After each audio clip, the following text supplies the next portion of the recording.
Welcome to the Daily Dish with Leanne Ely. This is a show about you, your life, and the vibrancy you want. Join us for daily motivation, wise women's tips, and more as we collectively gather together and move the needle in our lives, heart, mind, body, and soul. Now, here is your host, Leanne Ely, and the Daily Dish.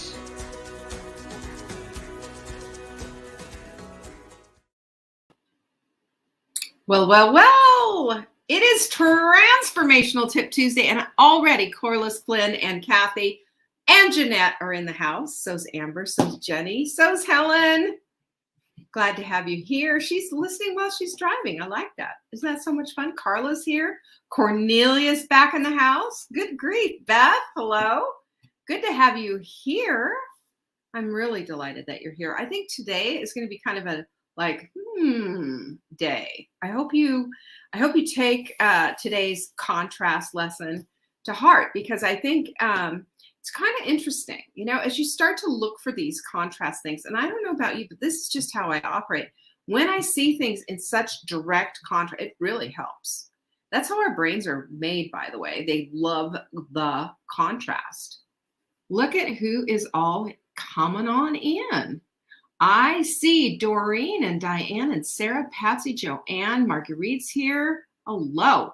Martha in the house. So's Angie. So good to have you all here.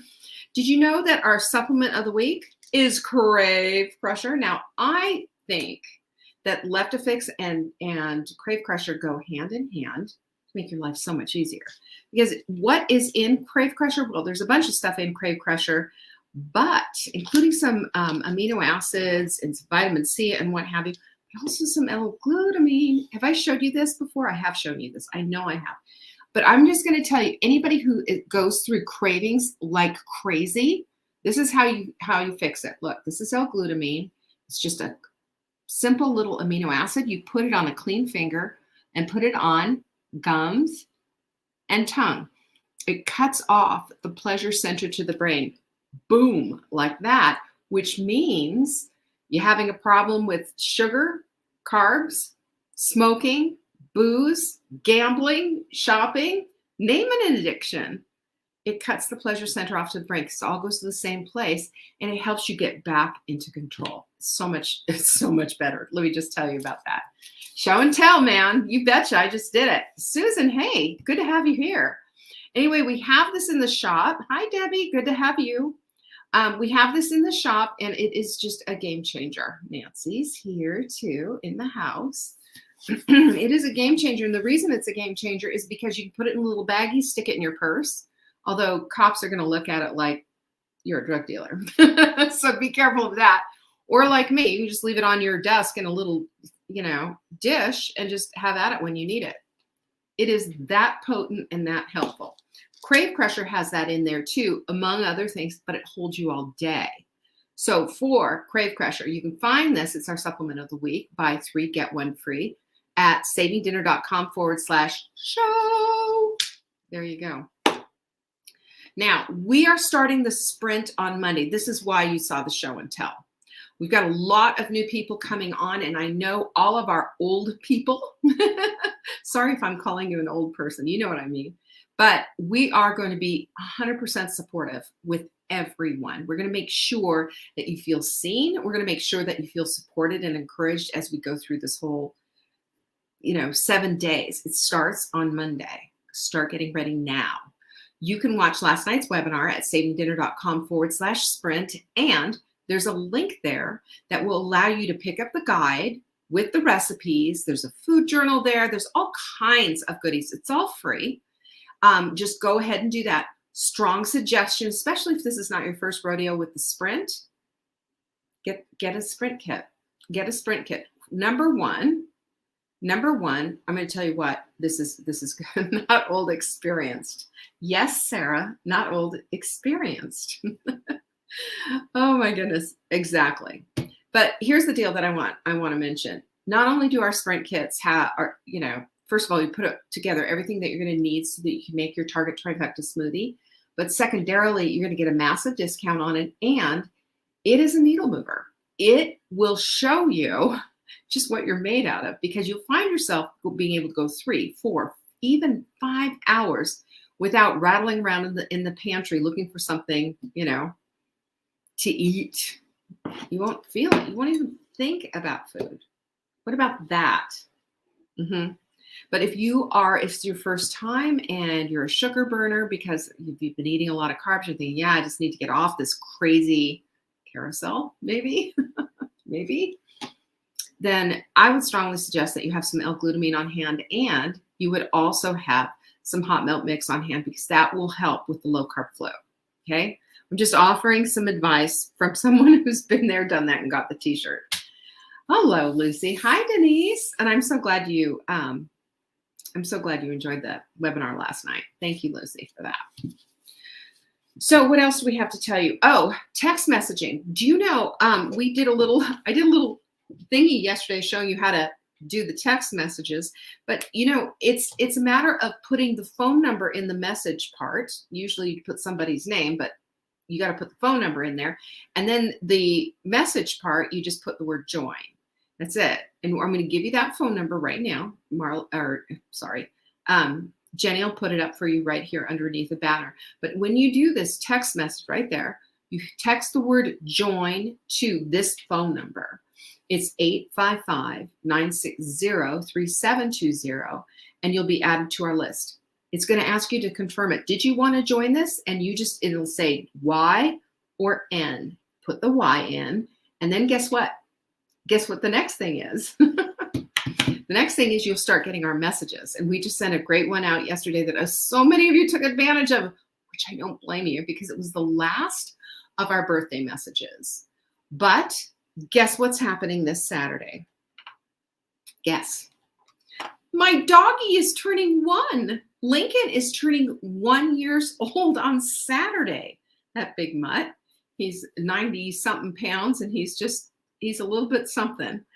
So anyway, we're going to be celebrating for that. So if you're not on our text message app, you are not going to get the fun celebration message, and likely huge savings. Just letting you know, this is something you might want to consider. So that's something that we've got going on. And furthermore, tonight is our last Rising Tide. And boy, I have so many people right now that I'm working on their goals with. I promise you'll have them before the end of the week. I just have so much. I can't believe.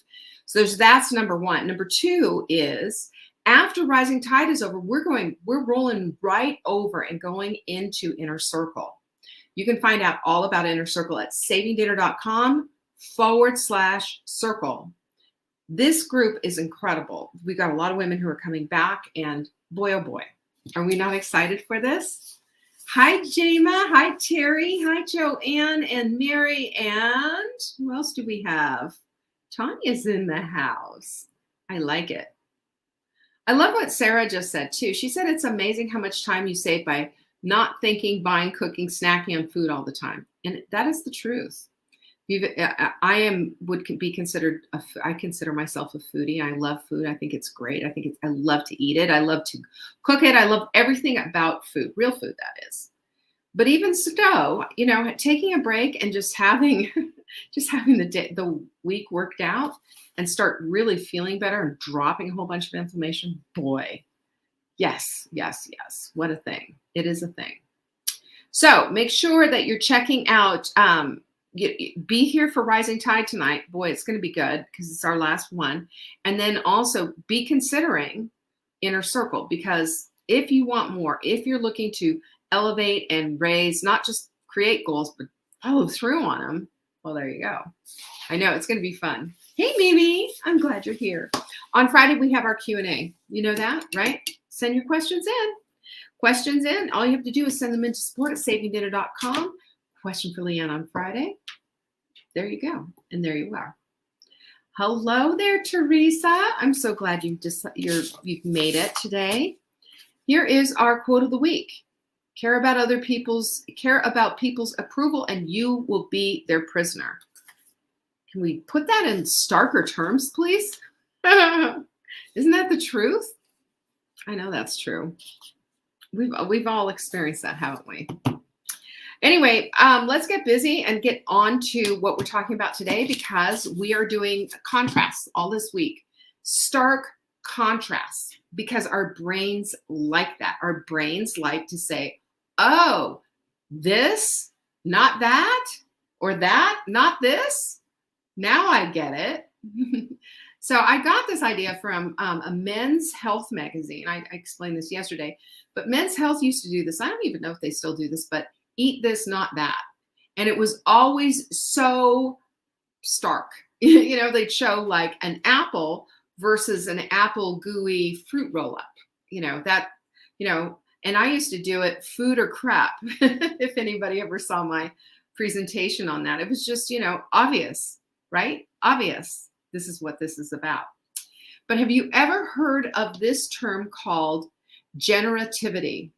I'm going to bet you don't. You've never heard of it. Anybody? Generativity? I mean, if Allison were here, she'd say, yes, I've heard of that, because she's a psychologist. But generativity is the ability to love beyond your own backyard. It's the ability to love people other than that are, not just necessarily in your inner circle, that aren't just necessarily friends and close associates and family. It's having concern for future generations, and also making the world a better place to live in. I mean, that sounds pretty generous and kind-hearted, doesn't it? So I always think about this. You remember the old Coke commercial? I'd like to teach the world to sing in perfect harmony. That's what I think of when I think of this term, generativity. It's an idealistic scene where everybody's getting along, perfect harmony, things like that, smiling, singing, kumbaya. Pretty cool, right? But studies have found that people who possess generativity lived way happier lives than those who did not. Now that perked up my ears. I'm thinking, well, what's the deal? I mean, most people I think are really in that place of thinking better for others and having just more of an empathetic worldview. Most of us are, unless they're completely narcissistic and wrapped up in your own stuff and think the whole world revolves around you and your little world. Most of us aren't like that, though we've recognized, I think, one thing the pandemic has taught us is that it's a great big world out there and we are all affected, aren't we? We're all affected. But the psychologists found that those possessed this generativity trait were very much happier than those who did not. This is why. It's something simple. Yeah, something that shockingly simple, like having concern for others and helping to make sure that they live better lives. But there's a big reason why this is so effective. And that's, get this.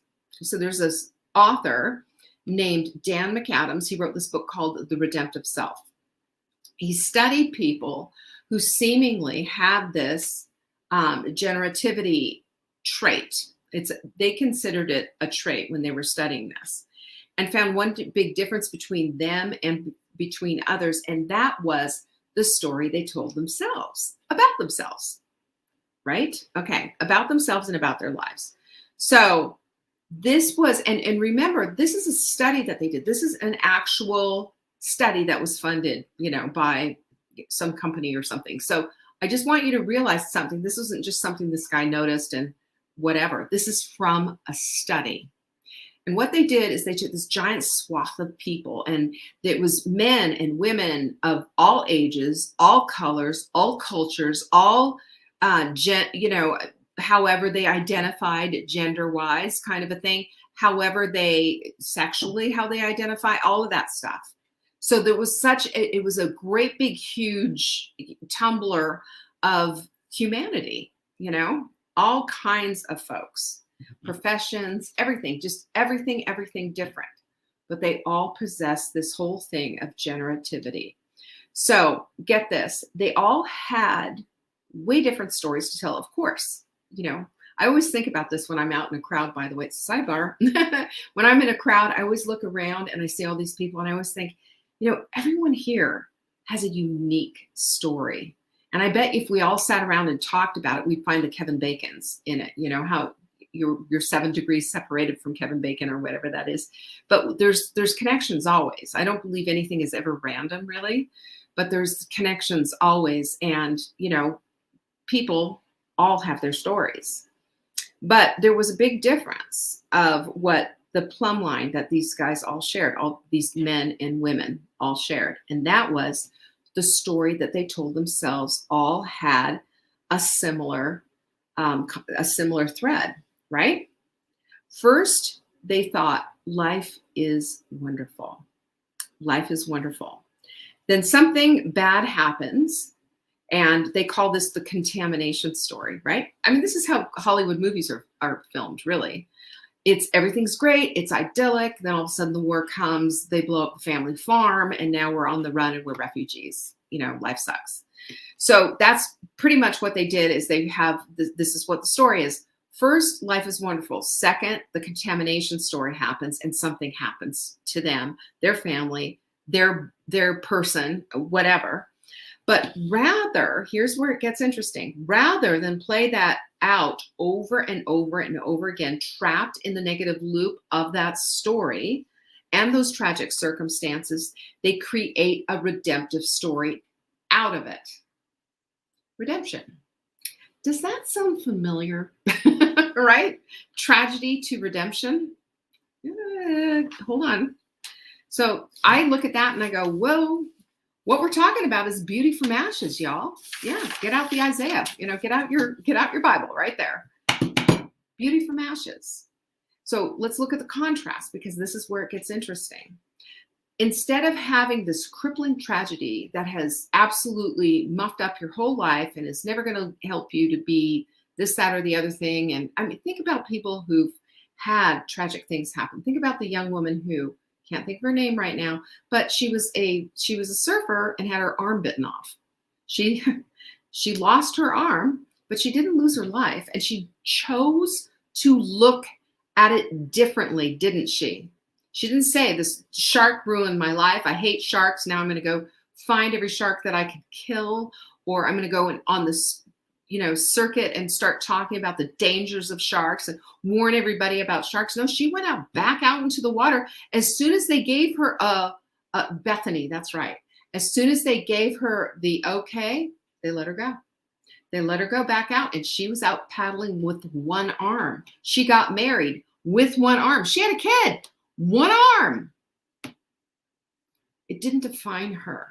It was merely something that happened, and out of that, she found a lesson, and she actually is on the speaking tour circuit, and she is talking about the lesson that you learned from tragedies and how they reshape and can reconfigure the entire way that you do life. Contrast, big time contrast. They look for redemption instead of rolling around in the same old pain and regurgitating the same old story over and over again. Because come on. If a shark came up and, if I'm on a board and all of a sudden here comes a shark and there goes my arm, man, I don't know that I would be as gracious as that. But I'm hoping that I would be. And God, I would like to keep my arms, please. Because I still want to go out in the ocean. But, there's value in the pain. There's value in the pain if you choose to look for it. There's value in the pain if you choose to extrapolate a lesson. They could say that they were just dealt a bad hand. They could instead see themselves, but instead they see themselves as resilient, better than resilient, way more than resilient. They see themselves as better, stronger because of it. Drop the mic. I mean, think about that. Think about that. This tragedy became their reason for being, after all of this.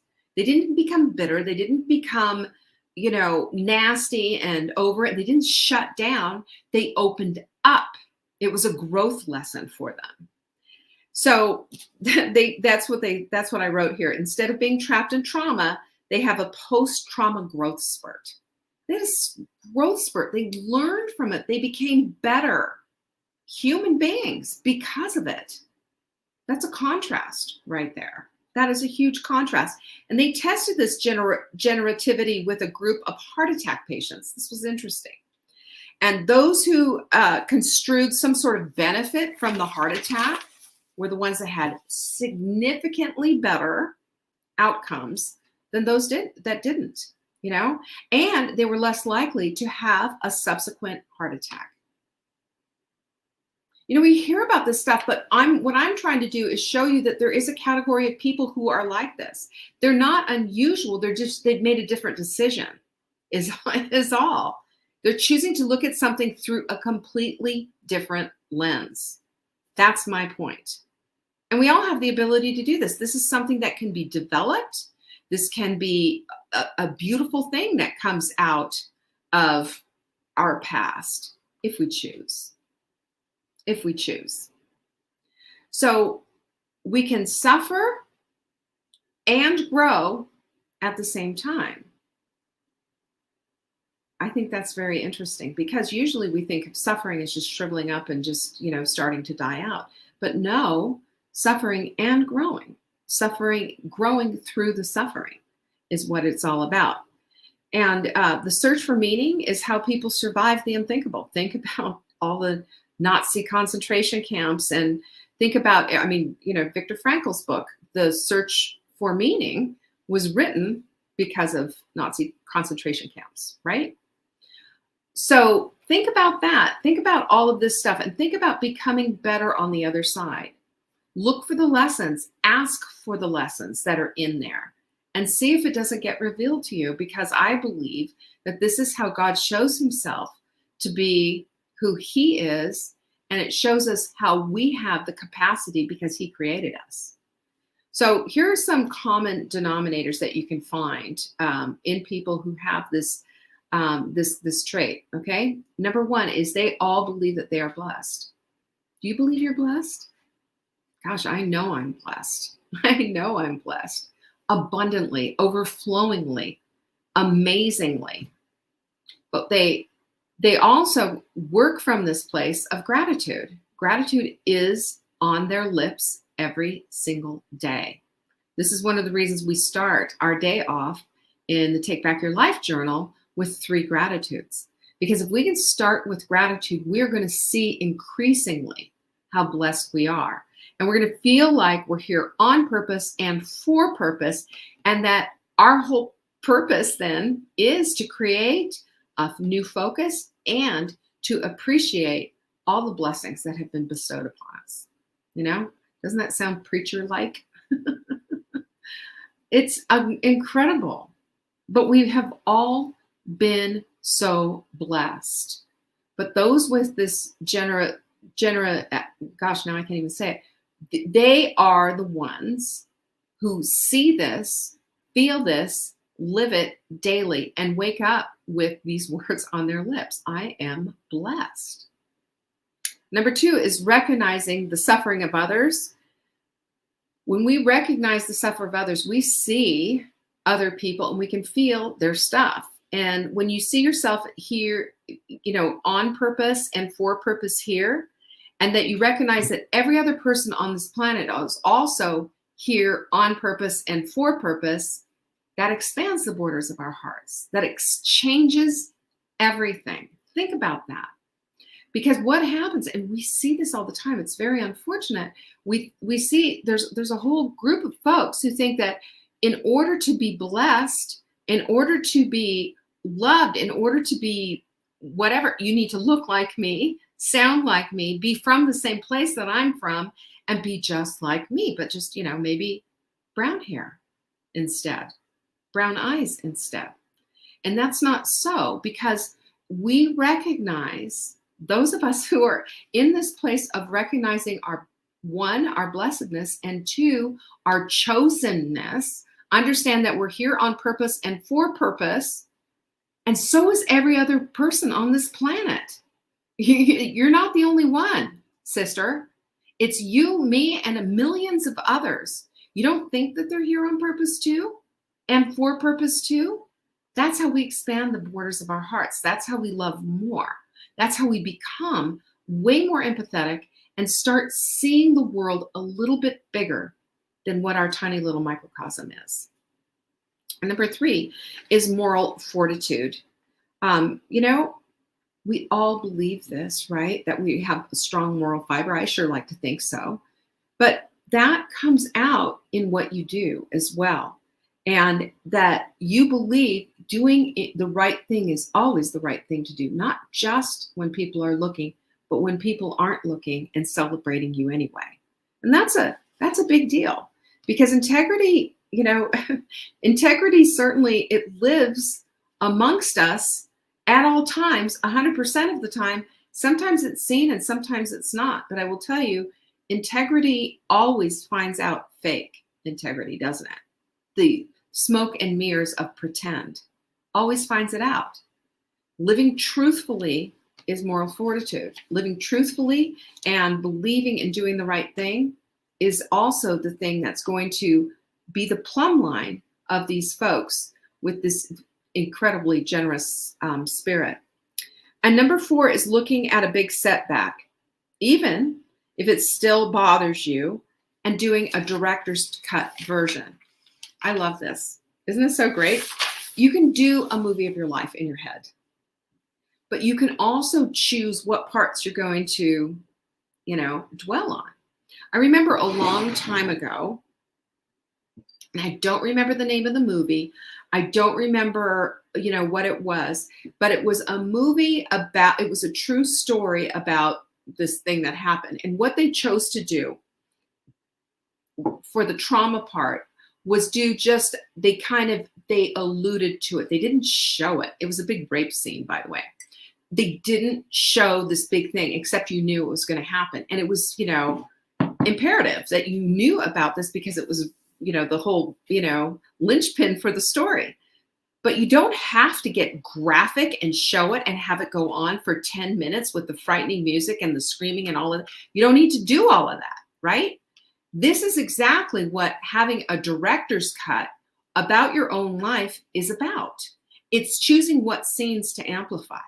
It's choosing what things in your life that you want to showcase, the beauty of your life that you want to showcase. You get to do the director's cut on your own life. Isn't that just so fabulous? That doesn't mean you're denying it. That doesn't mean you're making stories up. It just means you've chosen the things that you're going to highlight, period. I love that so much.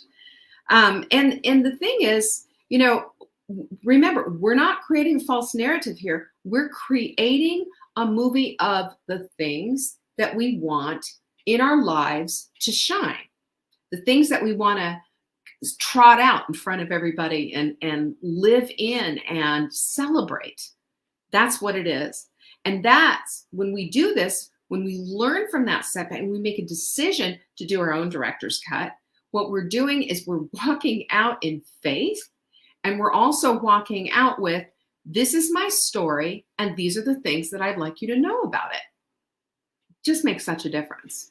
And that leads to number 5, because the balance of power and love, right?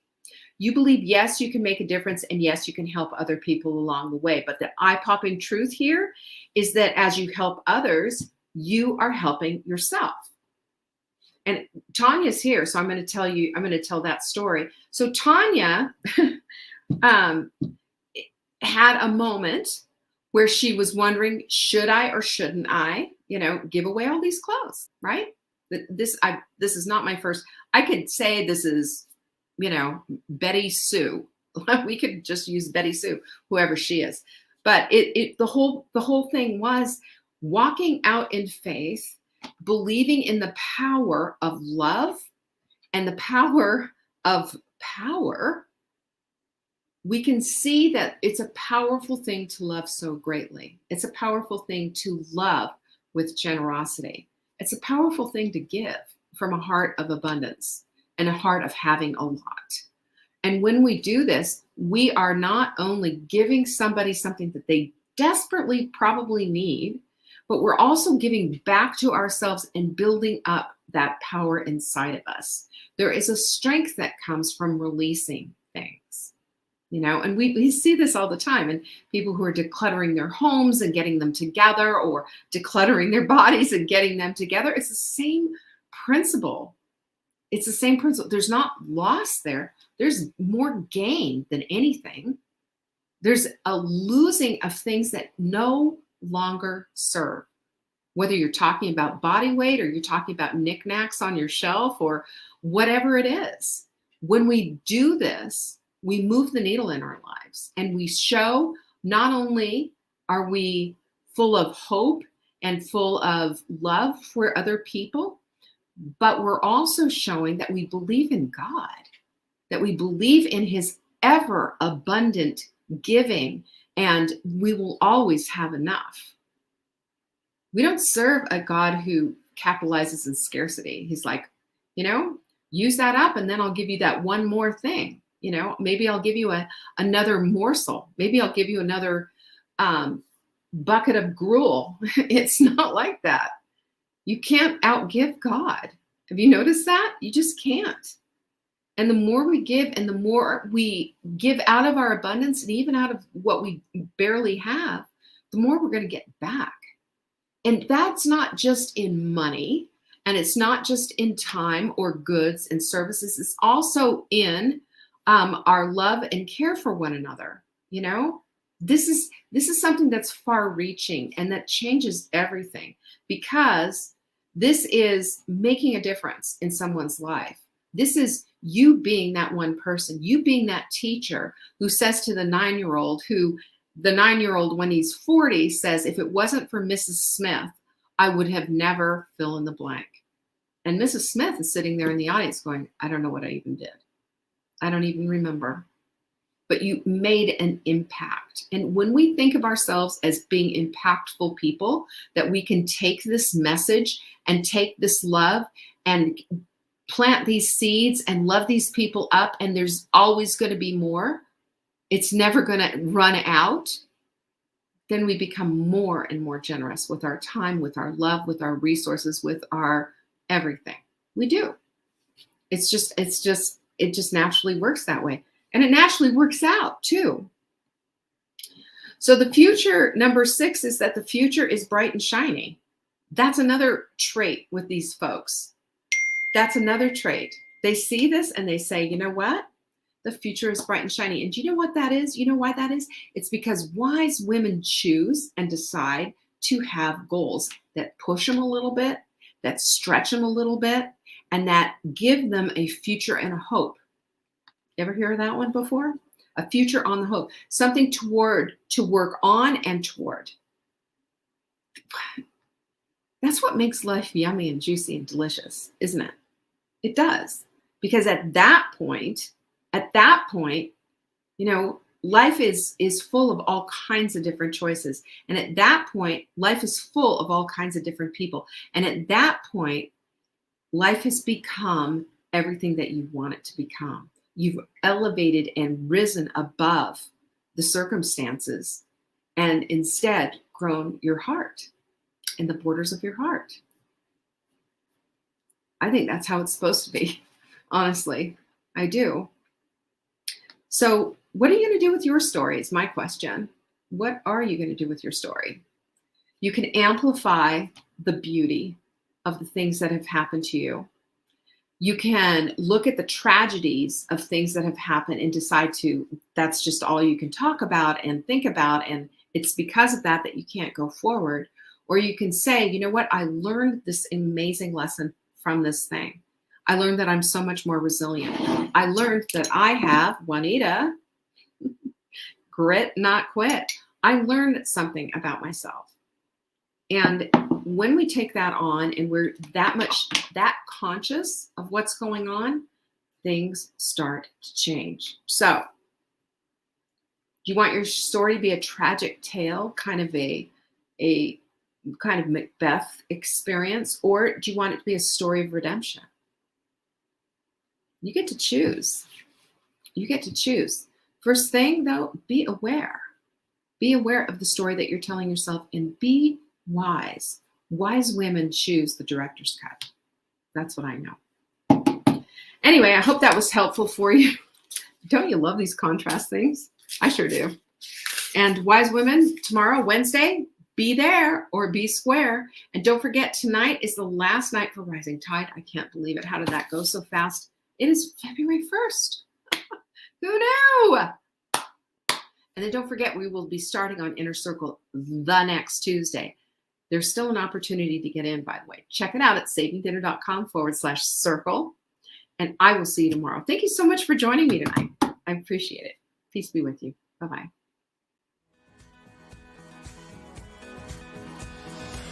Thanks for watching. Check back for new episodes. If you missed the live show, you can always watch the replay. You can find Saving Dinner on YouTube, Facebook, Instagram, and TikTok. Until next time, pinkies up.